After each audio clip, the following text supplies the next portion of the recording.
Good evening, everyone, and welcome to the second installment of the Back to School, going back to school during COVID.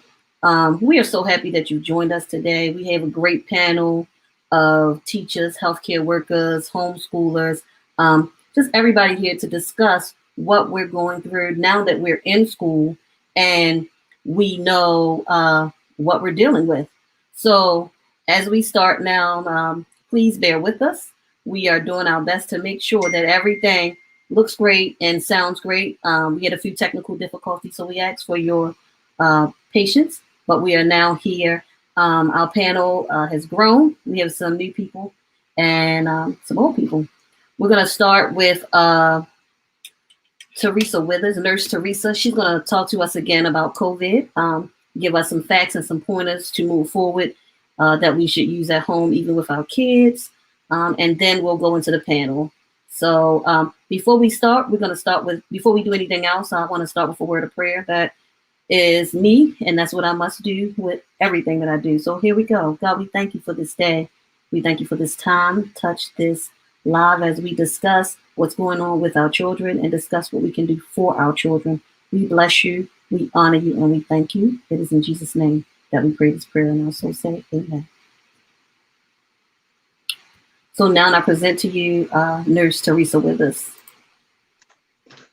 Good evening, everyone. As we are still in the midst of this coronavirus, I would like to say that those things that we've been doing, we should continue, such as practicing safely, making sure our hands are clean, making sure that we wear our masks when we go out, continuing to just keep everything clean, really. Something I would like to say also. And we will not stop that. That's going to be what you are going to now call the new norm. So if you're not used to doing it, get used to doing it. You're going to need to do that on a continual basis. And I know that sometimes you may get tired of wearing your mask, and I know that you're tired sometimes of having to just wipe down things, such as when mail comes in. If Amazon is delivering to you, you should be opening mail outside your home. And just doing those things that you know to do. And if you don't know, you need to look it up.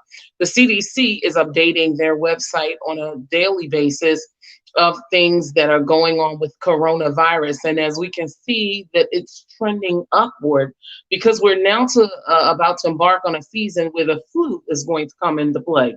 And therefore, things are going to get what you call like a little worse. This will be like the second half of it, if you want to consider it that way. But we've already taken measures in the hospital to try to keep things under control. So what I've seen recently is that parents are not bringing their children in anymore. We're doing telehealth visits and things of that nature. And we're about to start administering flu shots. And so we as healthcare workers, of course, we have to get them first. But so the coronavirus is not dying down. It is not going away. We do not have a cure for it. So those things that you have to do, you have to do. And I would encourage you to continue to do that if you want to live healthy, if you want to continue to live. But it will be very interesting to get into the topic this evening in regards to coronavirus right now with school being in session. So I'm going to turn it back over to Lydia. If you have any questions, you can always reach out to me and talk to me about the coronavirus or any issues you're having, whether it be mental issues, because some people are dealing with depression and everything else that's going on with this. So I'm going to turn it back over to Lydia at this time. Okay.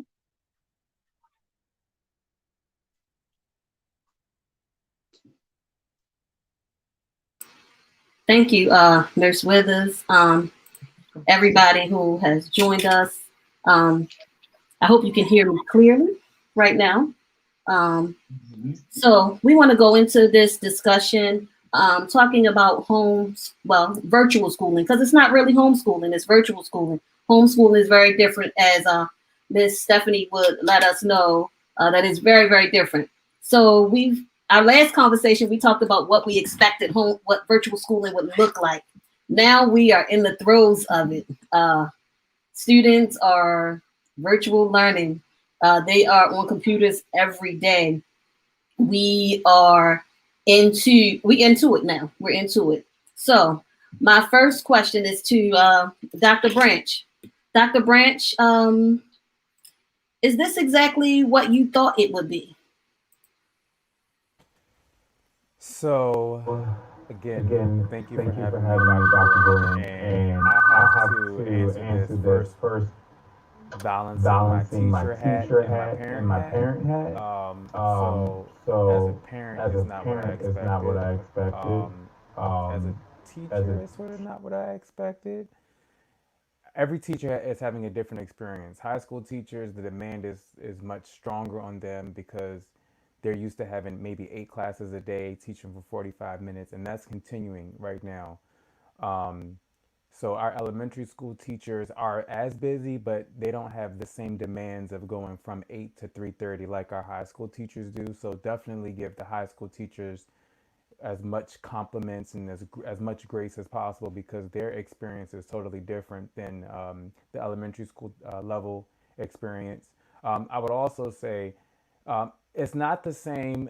Every district is doing something a little bit different. You know, I live in a district that I don't work in. Prince George's County is doing things a little bit different than Baltimore City. In Prince George's County, my kindergartner only has a 30-minute lunch. In Baltimore, we made sure everyone has an hour lunch.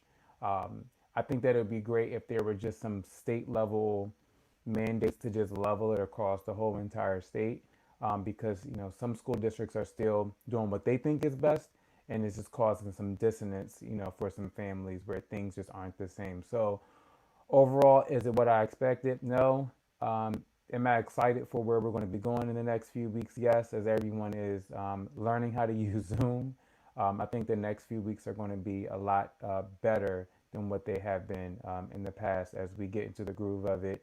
And as parents provide input, parents please provide input. Again, I'll say parents provide input on how things are going in your home so that the school districts can begin to reevaluate if they need to the changes that they might want to make in order to make it a little bit easier for you and your families. Thank you, Dr. Branch. Miss Raven Jones, you have probably, I think, the youngest here who has started virtual learning. This is her. This is her first year in school, and Yeah, she's a kindergartner. she's doing virtual learning. How's that experience been for you?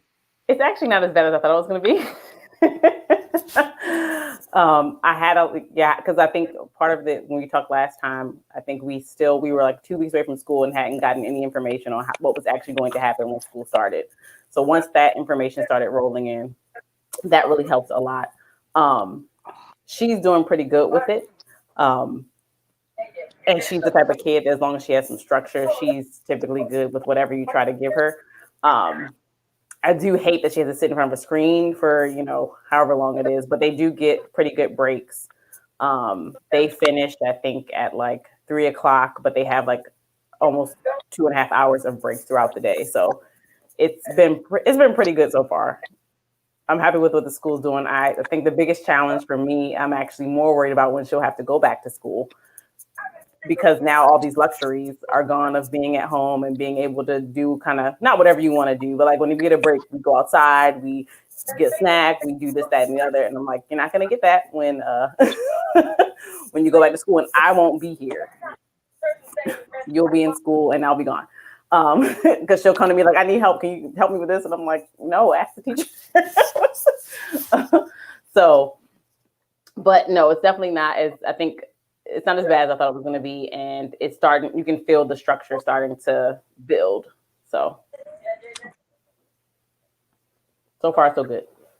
Thanks, Raven.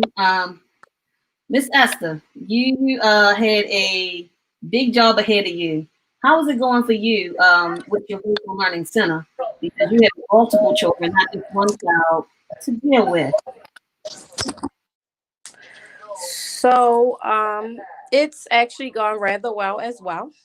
I do 2 sites. The site on the east side, they pretty much partnered with us. So they give us all the information. We have open communication back and forth with the school and the principal. We have the parents' numbers if we need to get them involved. So that has worked out really well. So our students are there by 8.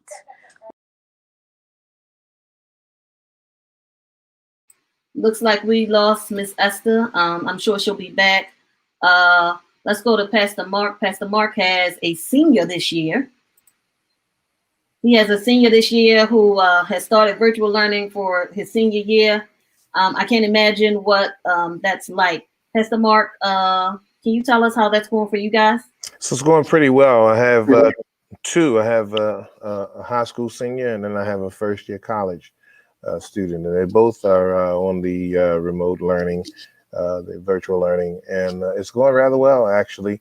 I think probably because they're somewhat tech savvy and can pretty much meander for themselves, as opposed to some of the younger individuals. Okay. And our most knowledgeable guest about virtual schooling or homeschooling, Miss Stephanie. Your kids are back in school also. And what do you I'm not sure. So how homeschooling? Okay, can you say that again? I didn't hear your question. Can you say it one more time? You went in and out a little. Sorry. Can you hear me? Yeah. Okay.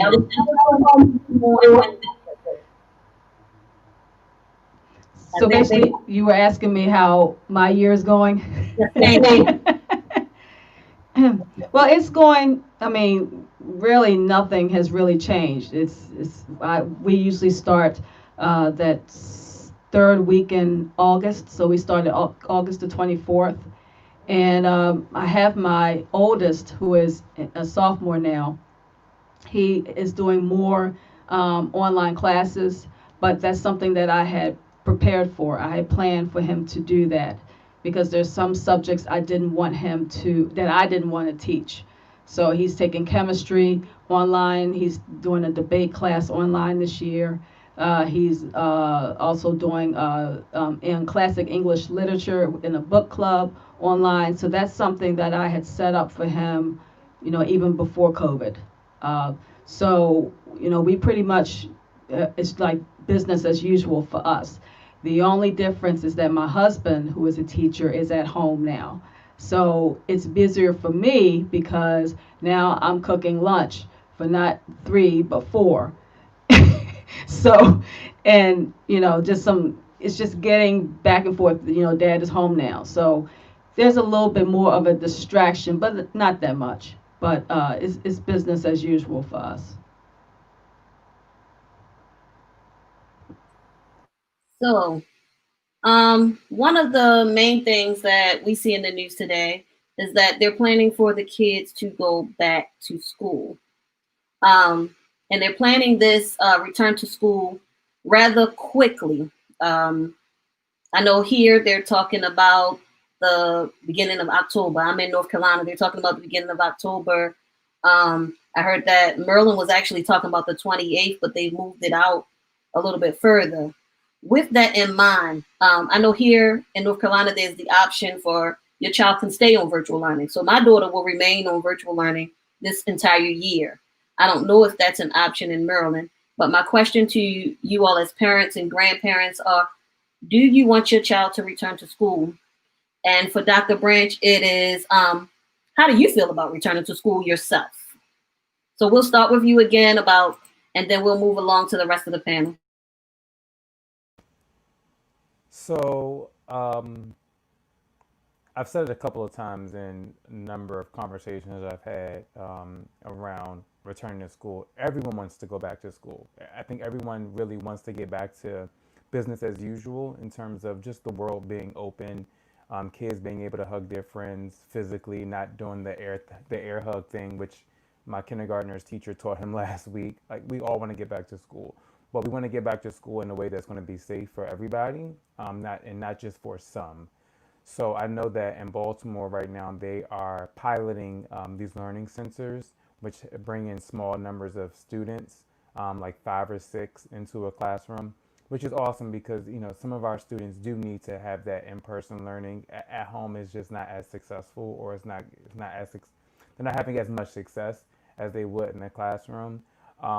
So I just would personally, I'm just waiting for the vaccine to be ready, and I'm going to go get it as soon as it's ready, and I will be happy to get back into school as quickly as we humanly can, as safely as we can, because I think for the last couple of weeks, the numbers in Maryland really haven't gone down. They've been sort of steady from what I see in the Baltimore Sun report that comes to my email. We still haven't gotten under, 300 new cases a day.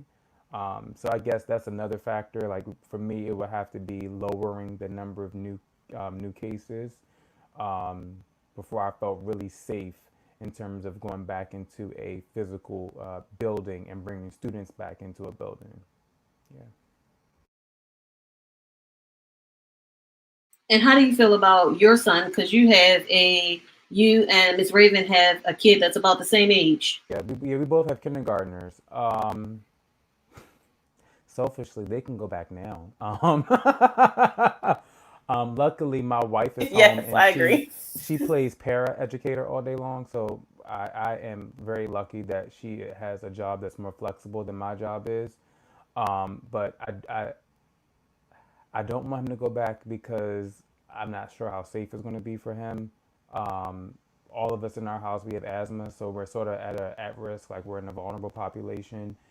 With the flu getting ready to start, there's also that risk too.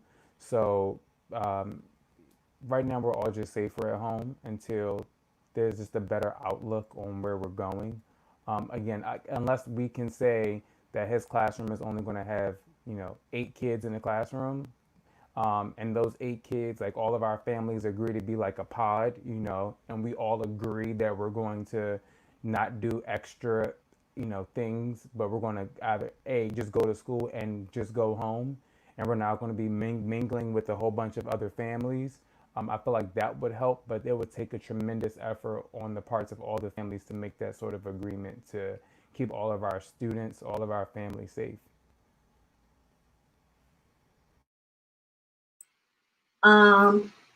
Nurse Withers, you have grands, and children too. You have all of them in it together. How do you feel as a nurse? You know what the real you've seen it up front. That's what I want to say. You've seen it up close and personal. How do you feel about your child and your grands returning to school right now?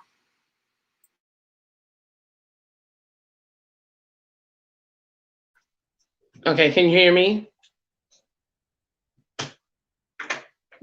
Can you hear me? Okay, so my grandchildren, I have one that's in the kindergarten, I have one in the first grade, and I am with them Mondays and Fridays. They're with me, and they're doing the virtual school. For me, it's not working. It is hectic trying to work not one but 2 jobs, 2 full-time jobs right here. I'm required to go into Sinai on Tuesdays and Wednesdays. So they're with their other grandparents on those days and Thursday.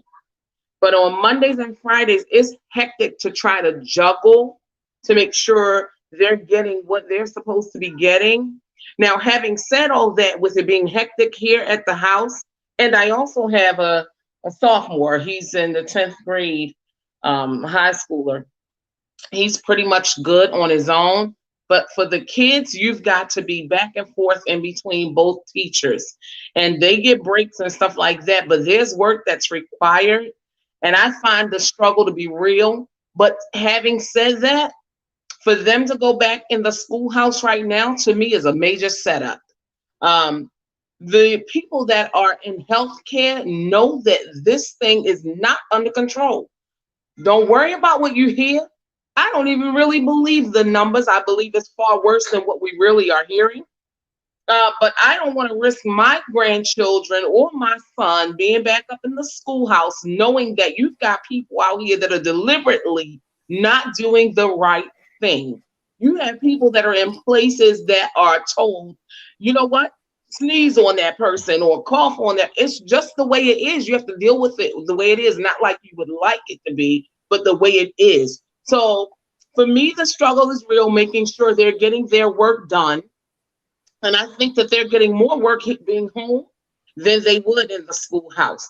So it's just, I have to find that balance because I have to work. I'm going to work as a nurse. I can't lose that. That's my passion. But we got to find some other way to be able to do this so that they're learning. I just don't feel like they're getting it like they would in a classroom. But at the same time, I don't want them to go back because we don't have a remedy for this. This is getting worse, and the flu's going to make it even worse. Watch what I tell you. You'll see. Yeah, I think so too. Homeschooling for virtual schooling for Julia has been quite interesting. I work at home. She gets a break after every class. And so after every class, I see my child. She comes and plops down next to me. Meeting, whatever's going on, there she is to talk to me about the last class that she was in. So it's been very interesting for me. The first couple of weeks, it was very overwhelming because she's been in school since August the 17th. And so to see her, which seemed like every 5 minutes, meeting or no meeting, she's going to come in and talk. Mommy's on the phone. Oh, well, give me a minute because it's my time right now. And if school was open and she was in person, it would be my time to work. So that's been difficult. And I'm sure Raven and I do similar work. So she understands the meetings, and any other parent who has meetings at home during the day. It's been a task.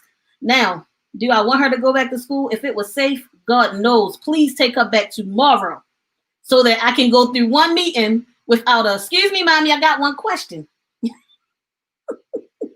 Or the text message, because the teachers text you here. So the teachers here text you, and every class send you a text at the end of the class. That's a lot, but they send you a text. This is what the student had.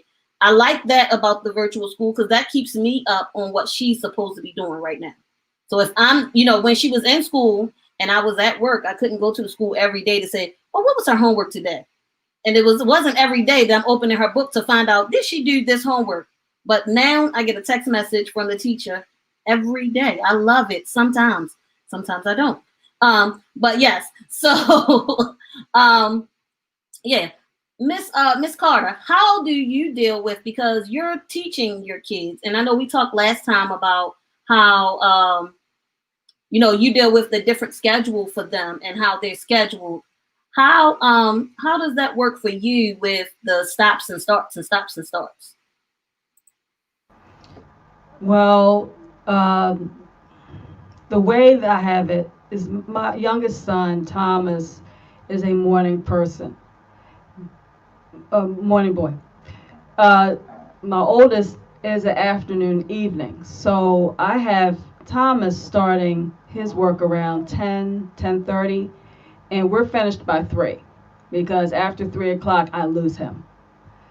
So that's when, and during that time, my oldest son, he starts his classes around 12, 1 o'clock, but he's doing a lot of his online classes during that time.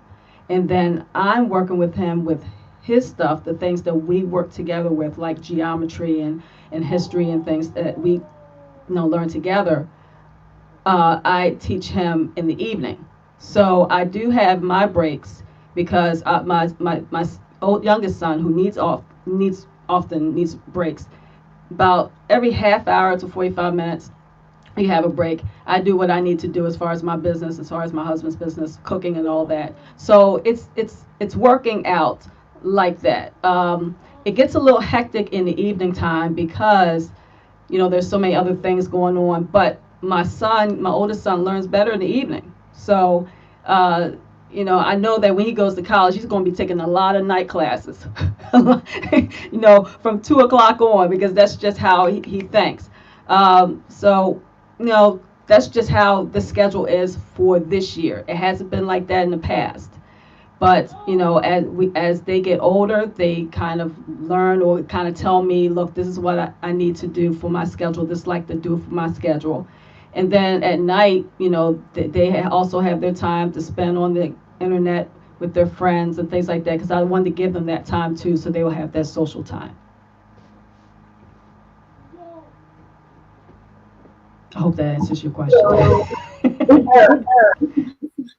Miss Esther is back. Miss Esther, can you hear us? Yes, I can hear you. Okay. So, can you tell us, we stopped with you telling us that it was going pretty good with your virtual learning center. You are also homeschooling your daughter this year, which is new for you. Yes. Can you tell us how that's going? Yeah. I actually love it. I think I love the program that I'm using best. It is the same curriculum that her school was using, and it gives me the ability to allow her to do virtual learning with the students at the center, but also to do one-on-one with her at home on a weekend. So we get to talk about things that normally would only come up in the afternoon. So I'm actually enjoying that part. She's surprised that I know what's due. I don't know why, but she's like, how you know I'm supposed to do that? But they actually give you everything you need to homeschool, to give them the tests and everything. So I'm loving it, and it's Christian based, which she needs all the Jesus that she can get. So I'm really liking it. Even if they go back to school this year, she would not be returning to the classroom. She would finish out at least this year of homeschooling, and she might be homeschooled, period. I'm just not sure. But I actually like the homeschooling part.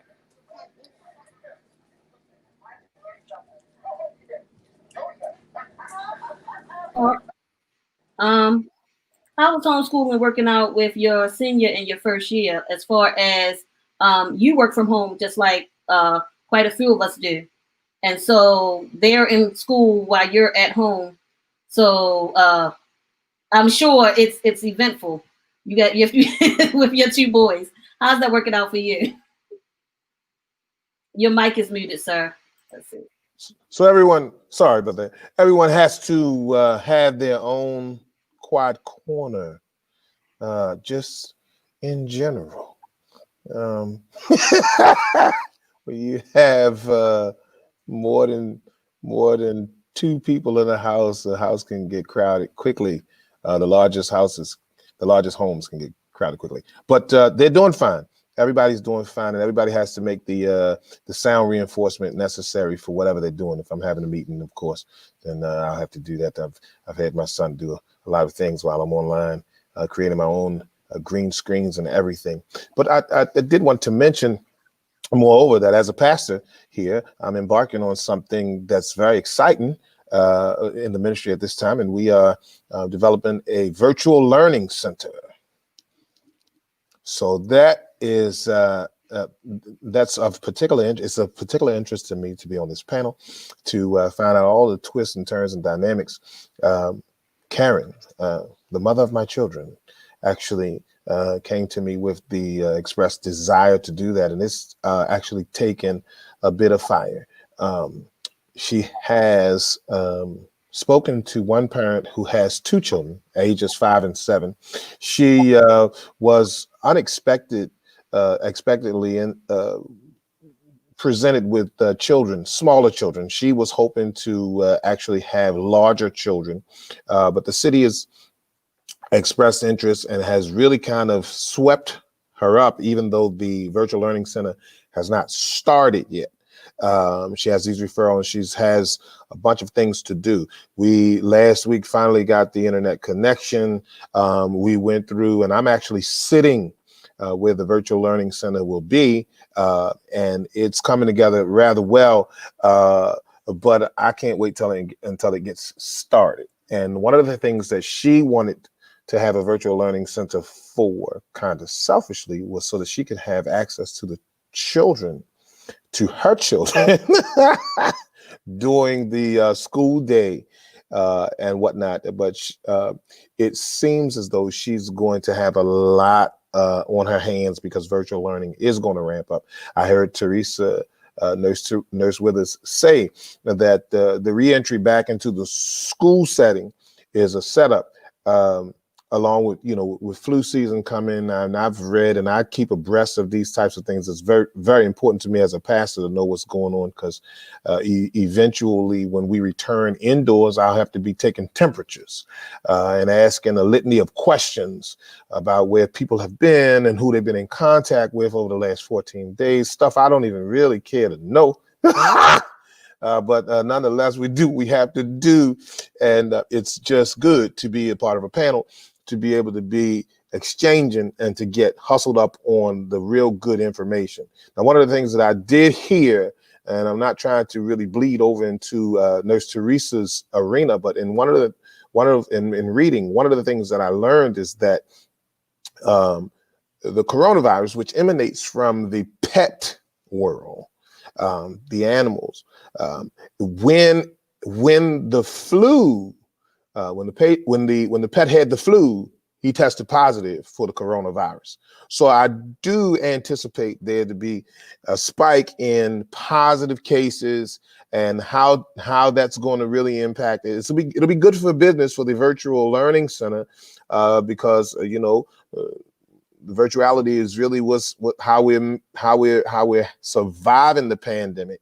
But in terms of overall health, I really wish that we could have like a list of just really hard, fast techniques to employ in order to really stay healthy. I know, and I remember years ago, there was this thing called, airborne, is it? It's airborne when you're around a lot of people, and it enhances your immune system and things of that nature. And I myself, every morning I take black seed oil, and I have golden seal root for this particular time where the weather changes and your allergies are prone to flare up and everything. And I do pretty well and everything like that. But those are my concerns, is that, that we're able to really stay healthy. Actually, people that are going back into the schoolhouse, yes, we're supposed to in the beginning of October be going back into the schoolhouse for whatever reason.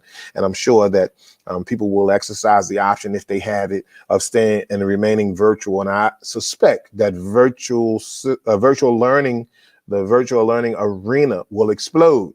And we're kind of getting prepared for that here, so that we can be of service. So any service tips that you have, I'm really up for those, and I have my pen out to take notes because I want to be able to pass the word. Karen would have been on this panel when you sent out the invitation, Lydia. I was going to pass it over to her, but she has been ill. She was ill. She took ill Thursday evening, so pray for her. All right, and I'm done. Absolutely. Before we get to the because we're going to talk about tips at the end again.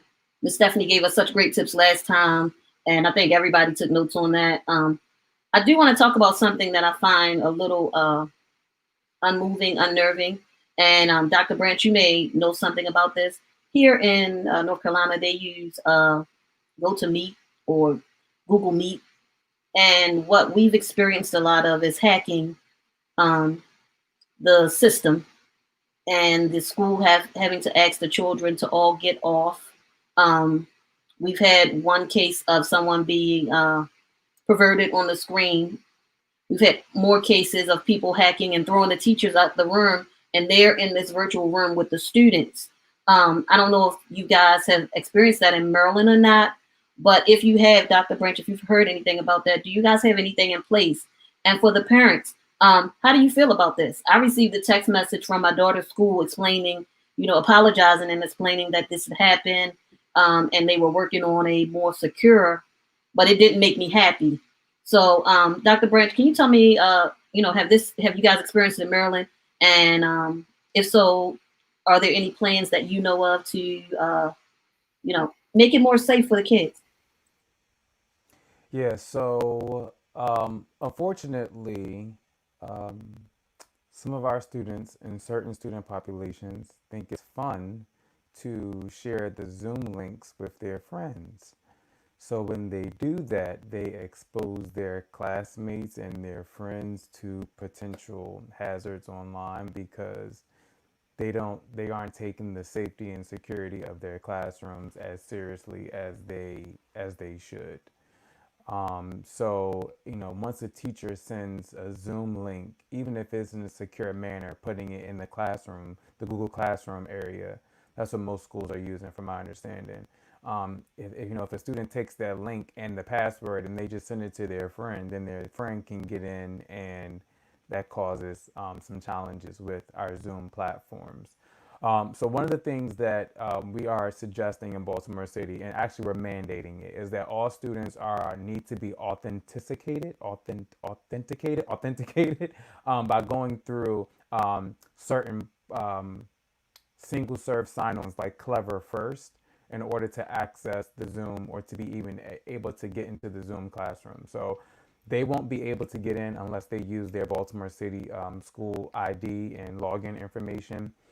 In the past, when Zoom first started, you could just have guest access. And even though there's a waiting room, if a kid just has a name the teacher thinks is supposed to be in the role, then they get let in by accident.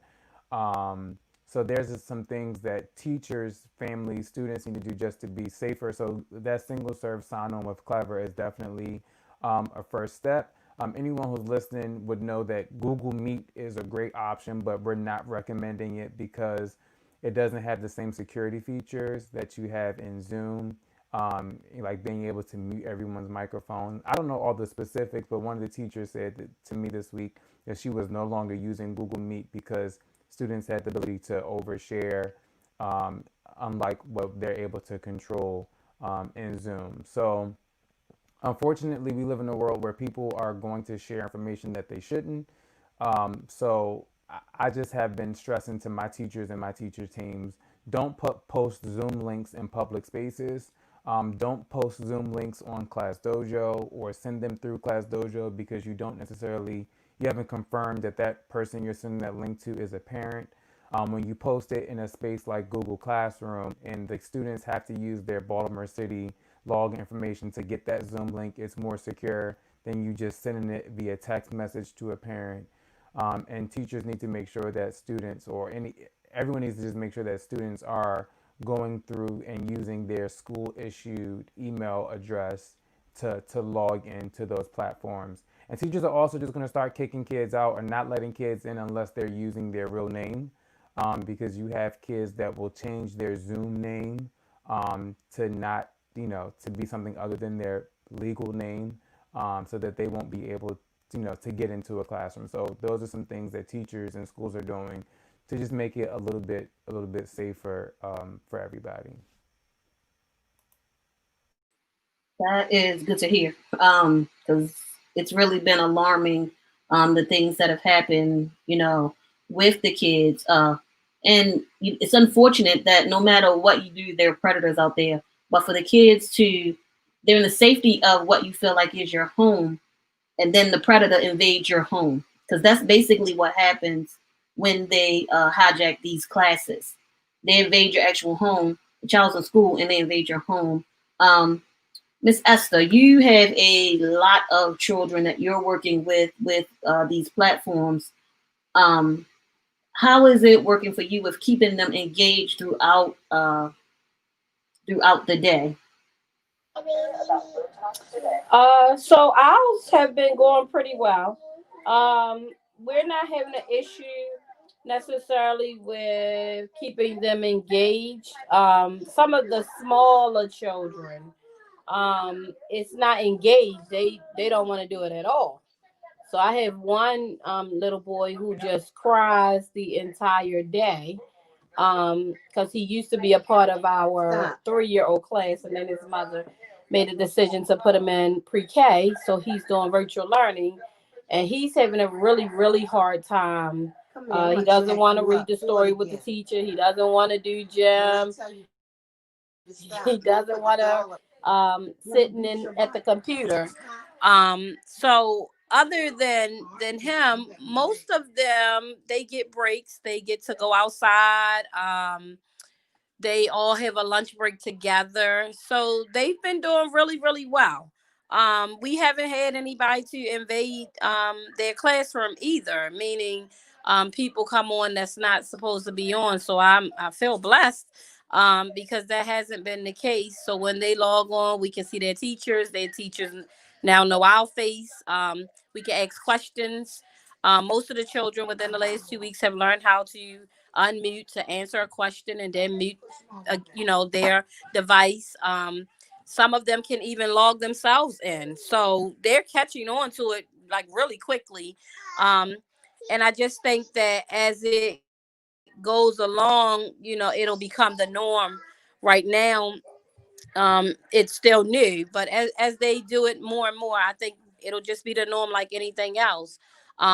So it's just being ready, the teachers that's in the classroom being ready, and open to ask questions and to answer questions that normally maybe parents are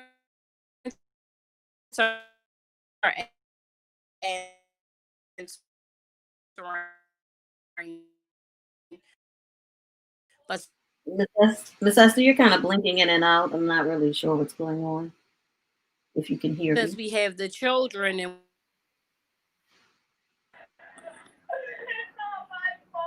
are you able to hear me? I'm able to hear you now. Okay. So what part did I blink out on? Tell me where you couldn't hear me any longer. You said parents, and then like blank. That's the last word I heard was parents. Okay. So I was saying that we're able to fill in where parents are normally the ones that are home doing the virtual learning. The teacher is talking to them.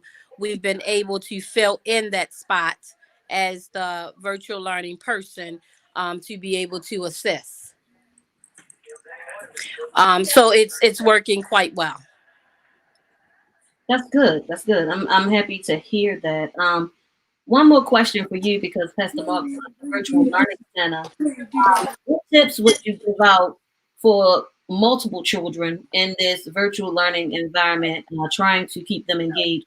You said it's working well for you guys. I think other people who have single kids at home and multiple children would like to know. I talked to a parent who was in tears a few days ago because she had 3 children and she just wanted to send her kids somewhere. And it was very difficult for her. So what type of tips do you have, since you guys have 14 kids? I would say to first meet the basic needs of the children. Because if they come in and they're already upset or they're hungry, you're not going to be able to help them to sit on this computer all day. So the first thing we start with is making sure their basic needs are met. They get something to eat. They can go to the bathroom. If there's a question or they're upset about something, let's address it before we get to the virtual learning part. The parents can help us by telling us, oh, they're upset about whatever it is. The other thing we have chosen to do is children that are doing really, really well. You have a chance to earn, it's an incentive to earn, we call it Tooneytown bucks, and as they are cooperative, even when they're tired, they're able to earn these bucks, and then at the end of the week it's a prize that they can buy something from the prize box based on what they what they earn. Of course, in the same instance, if you are disruptive, you lose your bucks. So it looks like real money to them. So they buy into it because I want to get something out this box. So I'll go ahead and do what I'm supposed to do. The other thing is for parents, because some parents still don't have computers. So whenever families do get computers, we try to test our passwords and all of that type of stuff before it's time to get on, to make sure it's not saying invalid code. Because if you are all ready and the child's all ready and then the code doesn't work, it just creates another issue. So we try to test them to make sure that the codes are good. We also charge our tablets. We have a charging station where we can just sit the devices on the station and they charge. Once they have finished charging, it'll just shut off, so that when they come in, we don't have to worry about is it gonna go off before the teacher's done or before the break. We go ahead and charge them so they are ready for the next morning. Um, I would say make sure you have working numbers for your parents. Because if you run into a snag, especially before the school knows that you are the person that's doing the virtual learning, you need to be able to reach out to the school or reach out to the parent and say, hey, we're having an issue getting on, whether it be the parent's password, they haven't completely set it up. So make sure you have numbers where you can reach the parent, and the parent has notified the school. We now get emails, the same emails that they send to the parent about what's the schedule for the day. We get it at the center as well and print it out. So it's very, very helpful. We also um, show the parents what they completed. When they come, we'll bring the computer, we'll show them what the child completed. Um, and some parents take them home, but most parents leave them and just take whatever the packet is. So I would say the communication between the families and the school and the virtual learning center is essential for it to work. That quiet spot that Pastor Mark was talking about, everybody has their own. They have a divider, so you can't see Johnny over here. Literally, you're covered. And they're all using earphones, so it's not disruptive.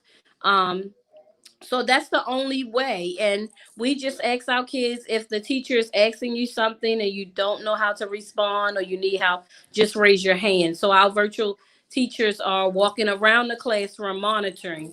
And if somebody puts their hand up, they can go over, they can take the earphones out so they can hear at that time what's being said or asked, and then assist the child with what's going on.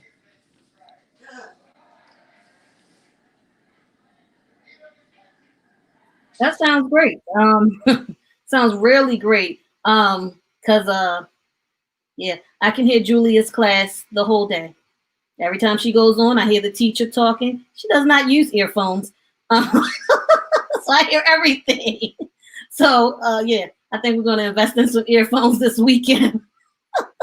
Dr. Branch, how do you keep the kids engaged in your class? Because you have more than 14. You probably have twice as many. I know in Julia's class, the first couple of days, they had 140 kids because they had all the seventh graders in one virtual classroom at one time. And so how do you keep all the kids engaged when you have so many? Yeah, so I think that teachers have been doing a fantastic job of keeping kids engaged. My job as an instructional coach, I'm listening. So although Matthew has a pair of headphones, he doesn't use them, which is great because I get to sneak and listen to his teacher. But this woman, I'm telling you, her energy level does not drop from 7:45 until 1 o'clock. And like, I don't know if she's like drinking coffee behind the scenes, like she's caffeinated the whole entire day, but the way she starts at 7:45, she ends at 1 o'clock, and it's just magical.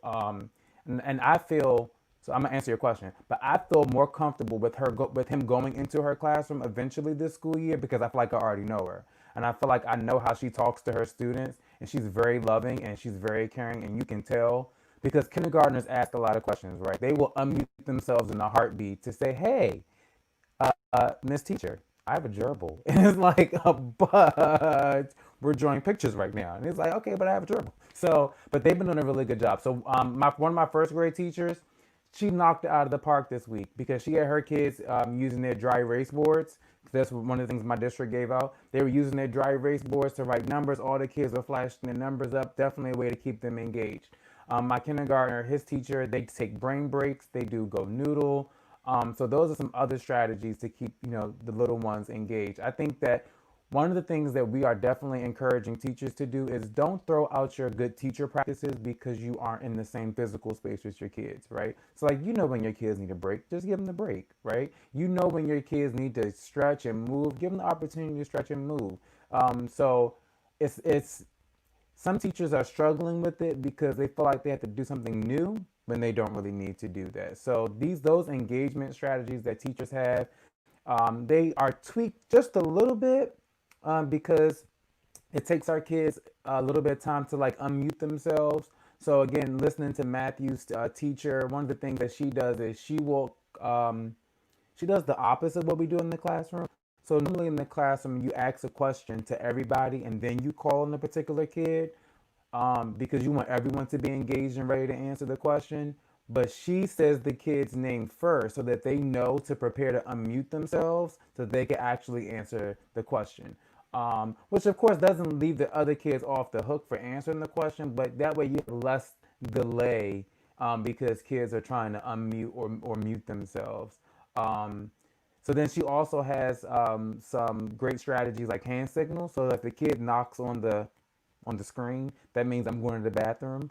And what I think is so cool is I've heard her say it like 1,000 times. She said, "Okay, I see you going to the bathroom, but if you're not back, I'm going to be knocking on your door because you need to be in your seat," right? So I just think that teachers we got to keep the enthusiasm up, stay engaged with the kids. I know that the day seems a little bit longer because you don't get as many, breaks to go across the hall and talk to teachers, but the kids and the families definitely appreciate you using those same good teaching practices, even when you are at home teaching.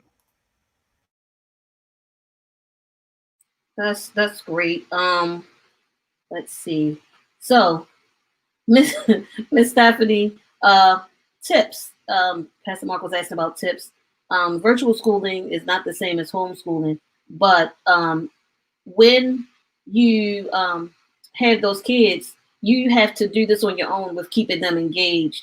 And every kid has different personalities. So, what would be your tips for keeping multiple children, even if you're homeschooling, engaged at the same time? Well, I believe in a lot of breaks, like Dr. Branch was saying, and it doesn't have to be for small kids. I mean, older kids need breaks too. Your brain can only soak in but so much. So even if it's 30, 45 minutes, we usually do about 45 minutes at a time and then take a break or we end it. So the breaks is important. Just keep it interesting and find out from your kids.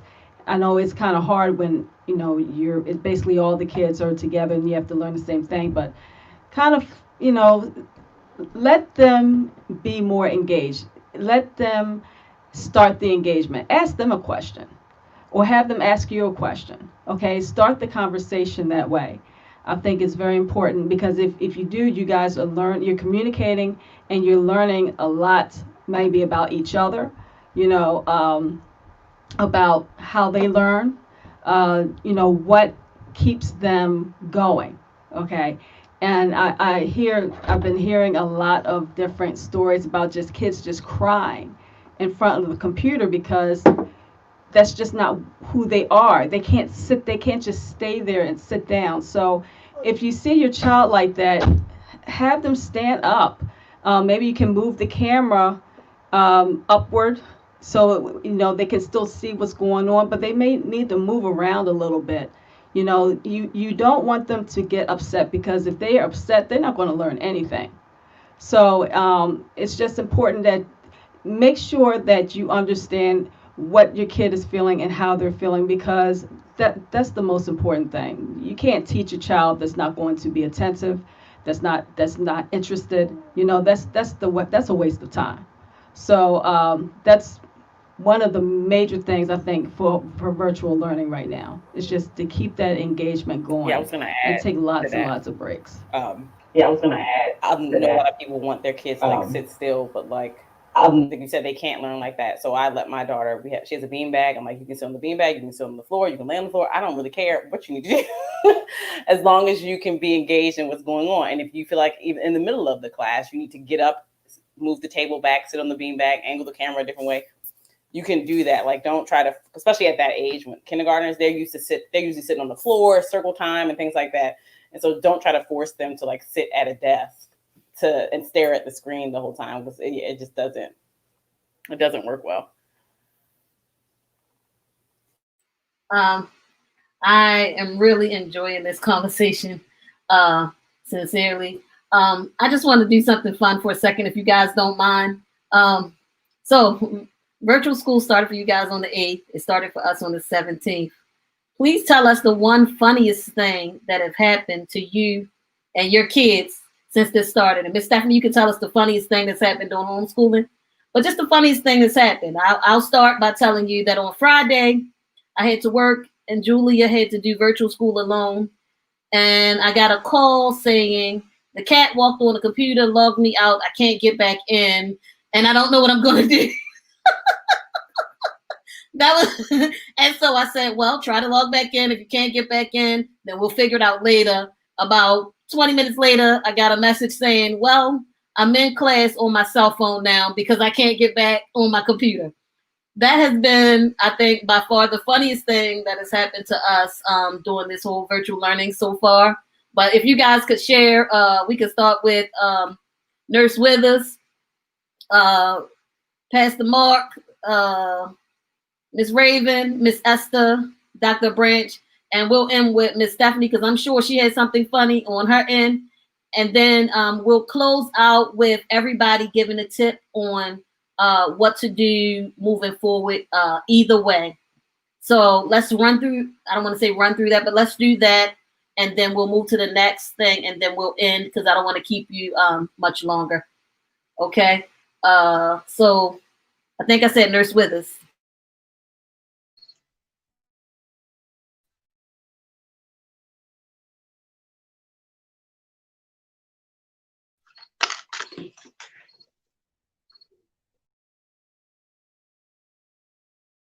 You hear me?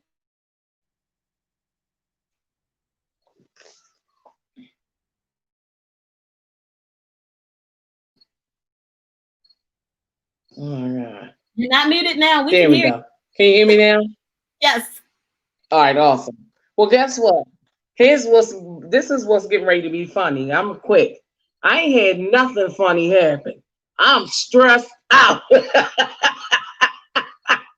I'm stressed out with 2 grandkids, one in the kindergarten and one in the 1st grade, and a son in the 10th grade. And I'm working for United Healthcare and Sinai. Ha ha. I'm done.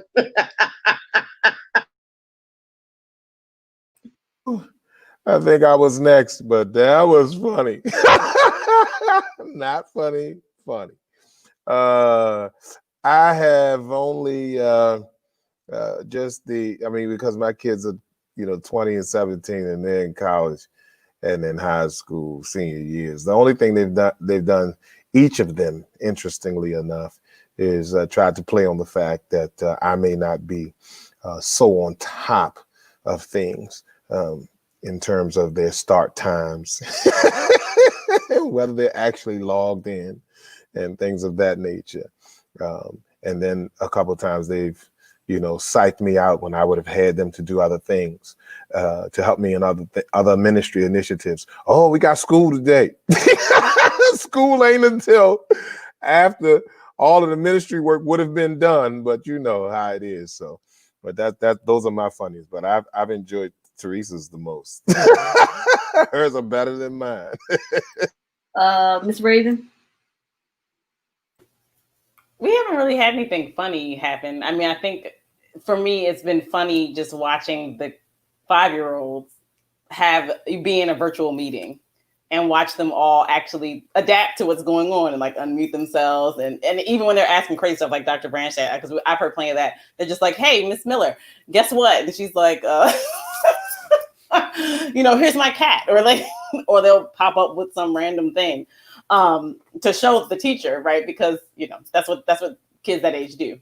But so far, everything's been pretty good. I think probably more funny it's not funny, but watching the teachers attempt to adapt.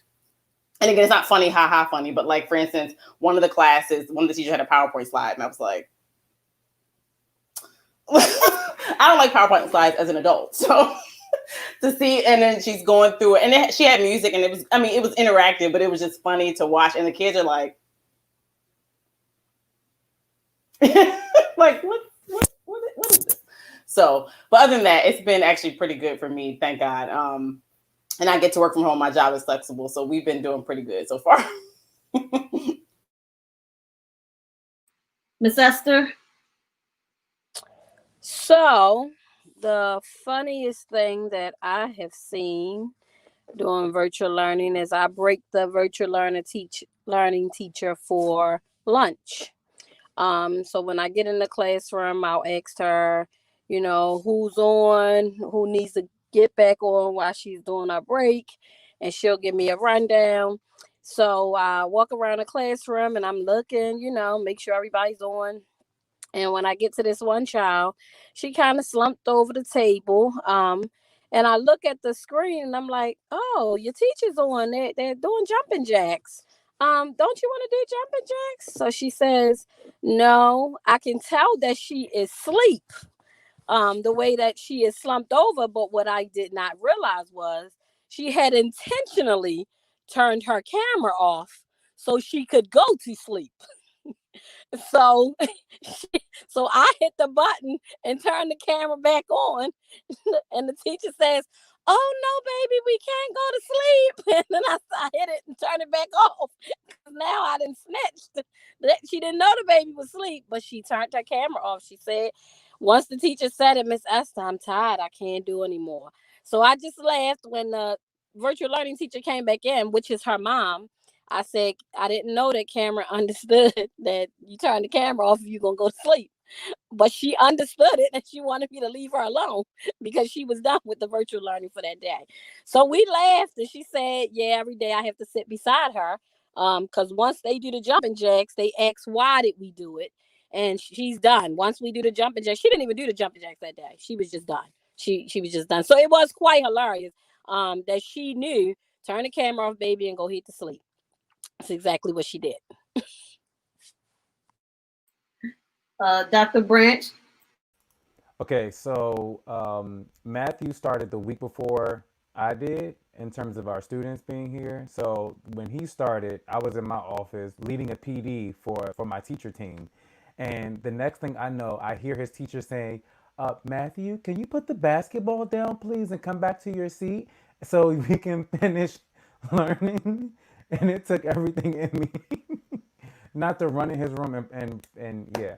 So he sat back down nicely and we talked about him not playing basketball during his instructional day and waiting until later. Actually, I'm gonna tell you the truth. What we really did was we took his learning space out of his room. That's where it was. And he just had too much access to all of his toys and fun things and his bed, because there was one day when he got in the bed while she was talking and he was just, I'm good. We good here. So we moved his learning space to the kitchen table, which has been much more beneficial to him. So yeah, that's my funny, the basketball. Yeah. And Miss Stephanie?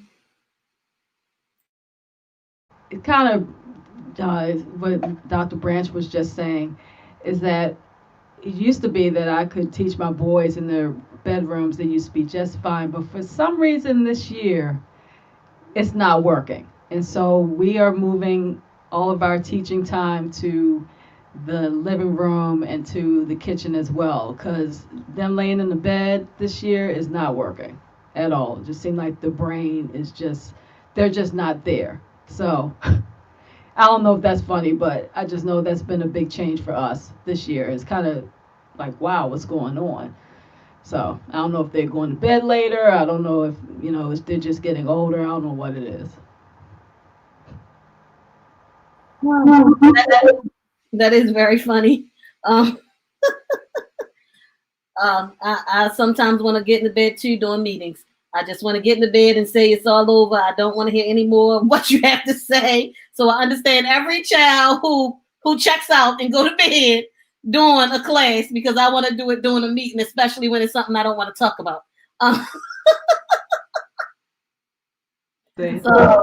was saying, but I was just laughing at Raven and the PowerPoint presentation. Like, for real? A PowerPoint presentation? Really? For kindergartners? Wow.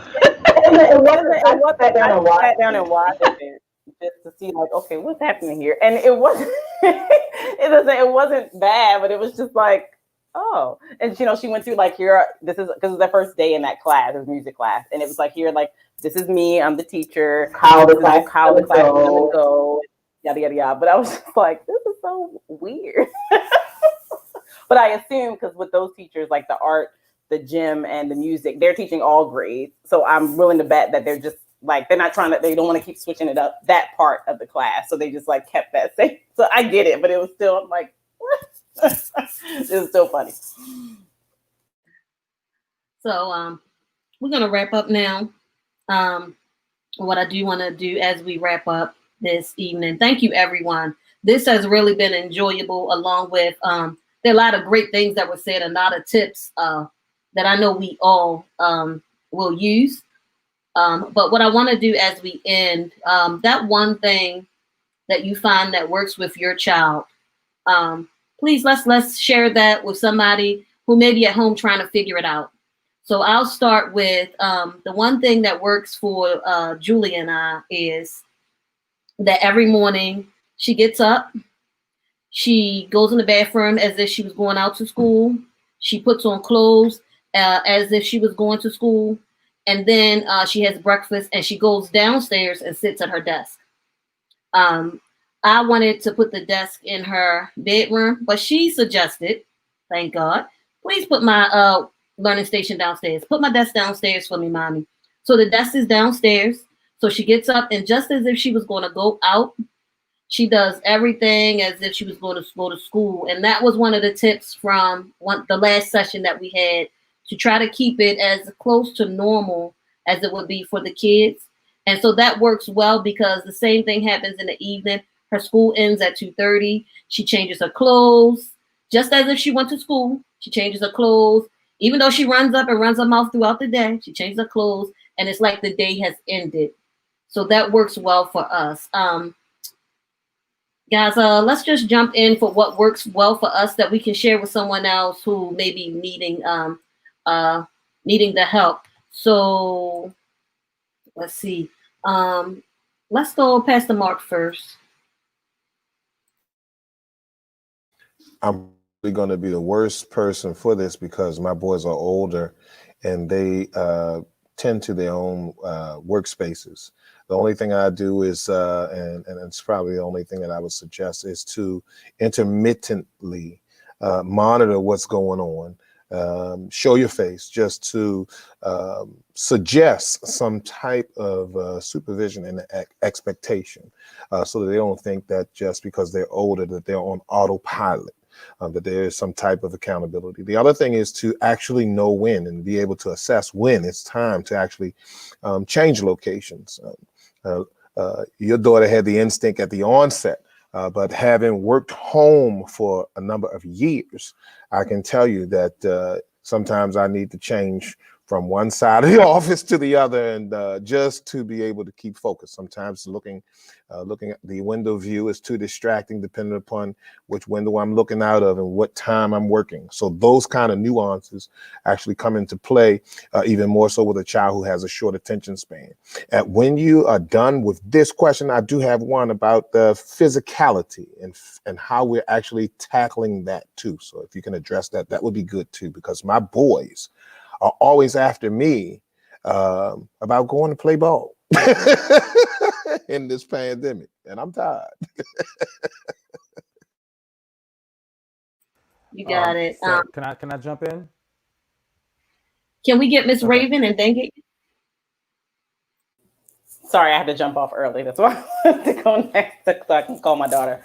So I think what Lydia said and Julia is maintain that structure, like you're actually going to school. I think it's really been helpful. I also, for my daughter, I've packed her lunch and I put it in the fridge, and then she will go get it when it's time for her to eat lunch. That way she does not have to, because I don't want to be bothered, but also because that's what she would be doing anyway at school, right? It's lunchtime, you get your lunch, you eat it. I'm like, you don't need to wait for me. You don't need to call me. Don't, go eat your food. And I think, and we said this last time, but just remember that everybody's kind of struggling. This is new for everybody, especially the teachers. My heart goes out to them. I get emails all the time where I can tell from the teacher that other parents are bugging her, and she's like, please bear with us. This isn't working. This isn't working. I don't have control over this. And I'm just like, oh, poor thing. And also I try to remind myself, because I'm really into education and how, my daughter learns. I try to remind myself not to like you said, kind of monitor, make sure everything's okay, but not try to pay so much attention to the teacher. Because I know that if she was in school, I wouldn't be able to critique the teacher and how they're teaching. I would only know the outcome of my child's learning. So I try to remove myself and say, okay, sometimes the teacher might say something weird or funny, and I'm like, what? I'm like, wait, okay, never mind. I'm not paying attention. Right, it wasn't rude, it wasn't this. I don't know anything about teaching. I'm not a teacher, I'm not an expert. So trying to remember to give them some grace, because this is all new for everybody. Everybody's struggling. Everybody wants to go back to school as soon as possible. And I hope that, hopefully we can make that happen soon. But if not, just give your child, give yourself, give the teacher some grace. And everybody have a good evening. I gotta go. Thanks, Grayson. Dr. Branch, you were about to share. Yeah. So for me, I'll connect the 2 points. Dr. Branch, your mic is Raven, absolutely. in and out right now. Am I back? Damn. Your mic is blinking in and out. Can you hear me? I can hear you. Can you hear me? It's blinking in and out. Want to come back to me? Sure. Okay.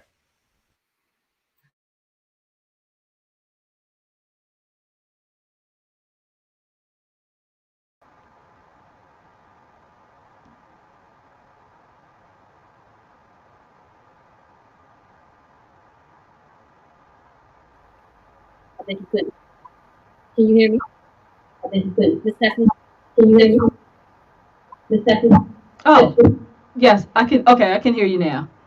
I was looking up an article. There was something that just came out, and it was like suddenly homeschooling 9 ways to help your sanity. And this is, I'll give the credit to the person who did this. It was Amanda Idleman, and she gave 9 tips, if I can give them to you right quick. Okay, give it time. Okay, well, basically what Raven was saying. Accept that homeschooling is not the same as public school, or virtual learning is not the same as public school. 3 is it's going to be hard to adjust being together. So you need to give that time to being with each other. I mean, we've been in this pandemic for 6 months now, but still with people getting more into the regular schedule of school and work, that you need to somehow adjust to that. And if you haven't already, get used to it just by what Ms. Withers said, okay, and what Pastor James said. This thing isn't leaving anytime soon, so you need to work it out somehow. 4, embrace the outdoors. So what Pastor James was saying about, his boys are always trying to want to go out and play ball. The kids are going to have to get out, but not only the kids, the parents, all of you need to get out, get some fresh air, somehow get away from the space. Don't always be cooped up inside if you can. I understand there's some situations, but somehow trying to change the scenery, okay? That's a way for you to keep your sanity. Number 5, keep your kids physically active. So even if they can't go outside, keep them physically active in the house. Have them moving around, even if they're moving around doing chores. Chores can be physically active as well. So help them with that. Fix your mind on the good and the beautiful, because there is so much ugliness out nowadays on the news, everywhere else. This pandemic, there's a lot of there's high rates of depression and things like that. Got to focus on things that are good and beautiful for us to get through this, and start the day with prayer and meditation. That is very, very important for those who believe that God is the center and is in control of all of this. We need to keep our minds stayed on thee. Number 8 is self-care. Take care of yourself. If you are a parent, if you are first thing, you need to help yourself.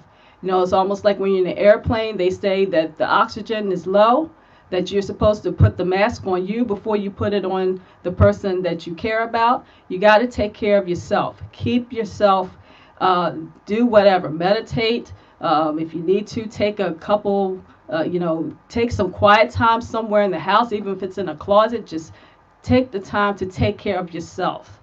And the last one is that your kids are going to be eating all day long, as well as people in the house, and your house is going to be messy. So don't go crazy trying to keep the house clean. Try to keep it as clean as best you can. But this is a new normal, okay? And this is a new time. So those are the ways to keep yourself and everybody around you sane so we can get through this process, okay? Thank you. Thank you. Um, um, that was good. That was really good. Thank you. Where did you that listed You're going in and out. What'd you say? the nine? Where did you say the 9 tips came from? It came from, it's called crosswalk.com. It was an article by Amanda Idleman, and it said, "Suddenly Homeschooling, 9 Ways to Keep Your Sanity." I'm going to try to get that up before we end, because I think that would be something great. If you could put it in the chat, I could share it. I'd appreciate that. Okay. If I can't put in the chat, can I text it to you? Is that better? Yes, ma'am. That'll work either way. Dr. Branch, let's see if your mic is better. All right, is that better?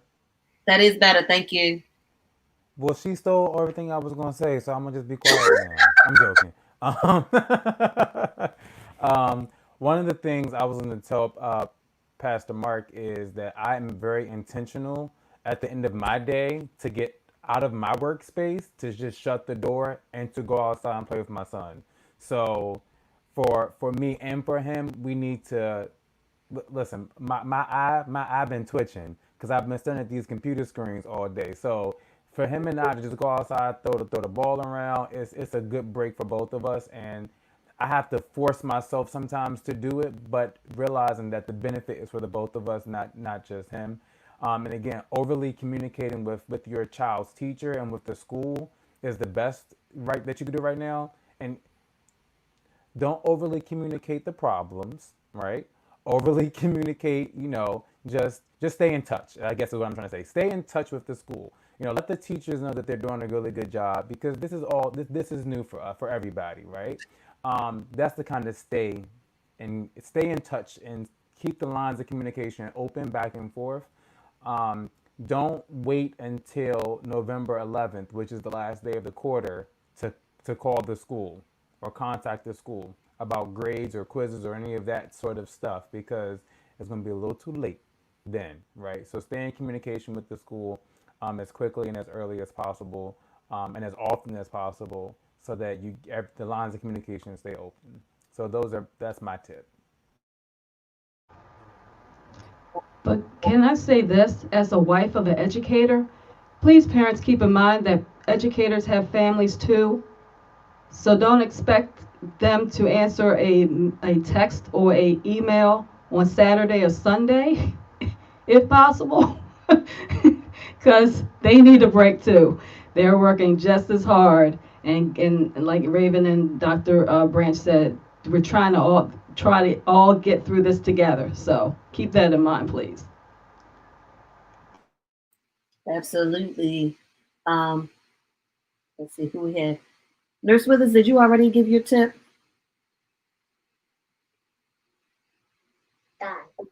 I don't have any tips. I'm soaking it all up. Okay. You have no idea. Grandma, I about need to lay on somebody's couch right now. See, look, I can't take it. I can't. Just pray for me. That's it. Thank you. Miss Esther, did you already give tips, or do you have any tips to share? The only tip I would share for the virtual learning, when you have multiple kids that are not in the same home is to encourage the families to bring the cleaning things, the Clorox wipes and the hand sanitizer, because it still is COVID. And with the teacher touching the computer and the children touching the computer, I think it's so important for us to not forget that COVID is still real, and that even though we're all in the same entity, we just want to keep it clean. So I would encourage us to always try to make sure that we're taking that extra step to make sure that nobody is being exposed. That's it. Thank you. Pastor Mark, did we cover your physicality part? I want to make sure that we don't leave that out before we go. Make sure that we have covered everything. Yes, basically, Dr. Branch told me, don't be so selfish. Get up and get out there. It's not like I don't need to either.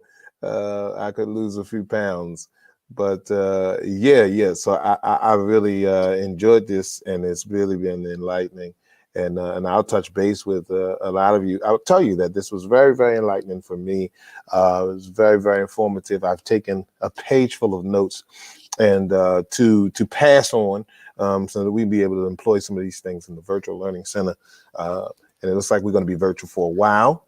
And even if we're not, whatever setting we're in, to be most careful and to be just as positive as possible as well. So thanks for letting this lowly little pastor be a part of this panel. I feel delighted and blessed to have been able to share with such great men. One thing I want to add really quickly is taking the time to spend time with family is selfish. And I think that too many of us working in this environment, working from home, have been overly selfless because we work more hours to prove that we're being productive, and we have to stop. Like, we all need to put like a little bit of a break on that to just say, no, I'm going to spend the next few minutes or the next few hours with my family. The unfortunate part is we don't have a door to close where we can say, I'll do it when I get to work tomorrow, right? We'll just work all night long. So, Pastor Mark, I want you to be selfish. I want you to be selfish enough to say that can wait for later because I am more important than this task right now. Because RuPaul, Lizzo, they all have said a different way. The oxygen mask, right? If you don't take care of yourself, how are you going to take care of anybody else? And most of us know, I think in every single industry we've worked in before, you can die today, they'll replace you tomorrow. So you might as well stop and take care of yourself. The word of the Lord. Absolutely. I do.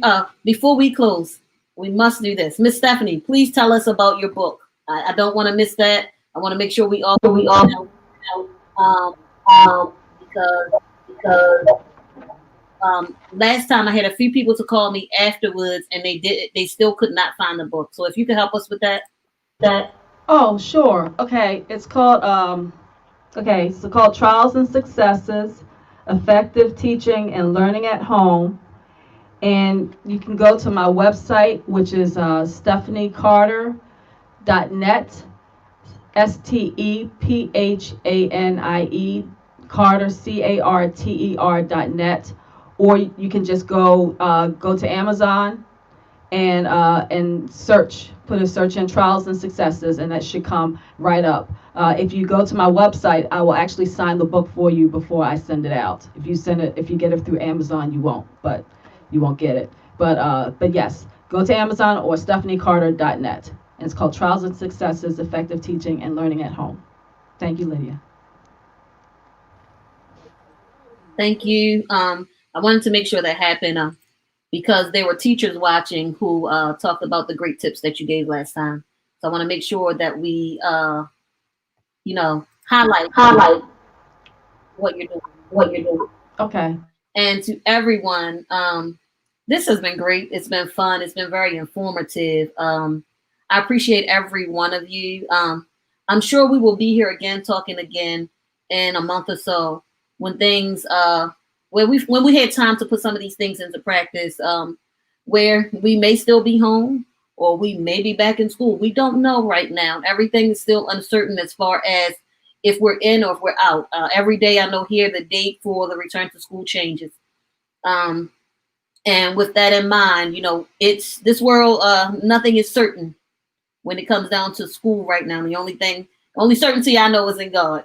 And I'm not going to go super religious on you right now, but I'm telling you, that's the only certainty that I know.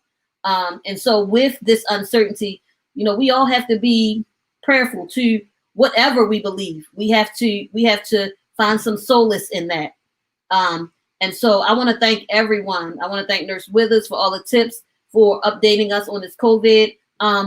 Nurse Withers, there is a solution that you came to Baltimore, to Barnes Memorial, and told us about making. Can you share that for the cleaning? Can you share that with everyone? What you talking about? The Cavicide wipes? It was a bleach solution that you said cleans everything. I think you said either 1 to 10 or 1 to 5. I just wanted you to share it because some people can't get out and get wipes and everything. But if they have cleaners in the home, they may need to know this information you gave to us. And I'm sorry if this is on the spot. She gave us this information probably almost 2 months ago. But it was such great information. I sure would like everyone in the audience to understand what they can do if they can't afford to get out. It's like last time, as Esther said, some people can't read, but they need to be able to teach their children. Some people may not have the money to get certain things, but they might have some type of disinfectant. And she gave us great tips on how to clean our house, how to have spray cleaners, and how to. I think it was hydrogen peroxide. Peroxide. One Yeah. part. See, Yes. I had the wrong cleaner. I was going to have somebody burning their stuff up with some bleach. Well, we remarked that hydrogen peroxide was better than or just as effective as bleach. Absolutely. Without those other toxicity hazards. Okay. And she's going to be around tomorrow. Tomorrow? Yeah. So everybody, if you are watching, tune into the Memorial page tomorrow. Nurse Withers will be giving us some updates on COVID. So please tune in. Again, everybody, thank you so much. Wow. If you are in need of food or whatever, the Barnes Memorial Church gives out food every Tuesday. They've been giving out food every Thursday and every other Saturday. The address to the church is 3000 Hillen Road. Please, if you need something, this is a time where we have needs. Please, by all means, this is a welcome to Barnes Memorial, but this is not what I'm saying. I just want you to see the address right now. Please stop by, get the produce. Get the produce. This is a community service that they're doing, and I just want to highlight that right now. If you need something, please stop by and get that. Also, we will be having a mental health conference on this channel. It will be October the 17th. Please tune in. There will be more coming up about it, but please tune in. We're going to talk about that depression that Miss Stephanie was talking about. We're going to talk about how COVID has closed us in and the things we can do as far as meditation and things like that to keep us going. We are not stopping with this platform. This is a platform that we are going to use to share information as long as we can, so that others can understand and have some solace in understanding that we are not alone. COVID is not the end. We will not run away. We will not stay indoors, as Mr. Branch has told us. But this is something to help us keep it all together, because it's very easy for it to fall apart in 1 second.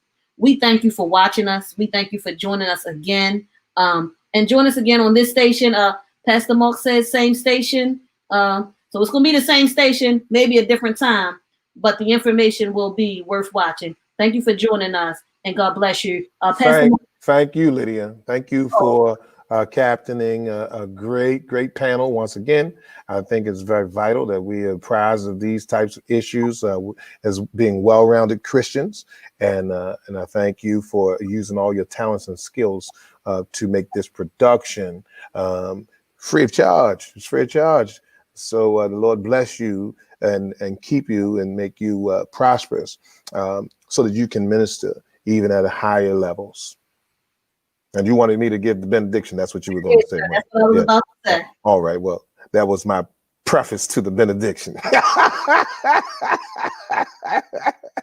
The Lord bless and keep you. The Lord make his face to shine upon you and be gracious unto you. The Lord lift up his countenance upon you and give you peace in Jesus' mighty name. This has been another Legacy production, and we give God praise. Until next time, stay safe and stay blessed and keep looking up.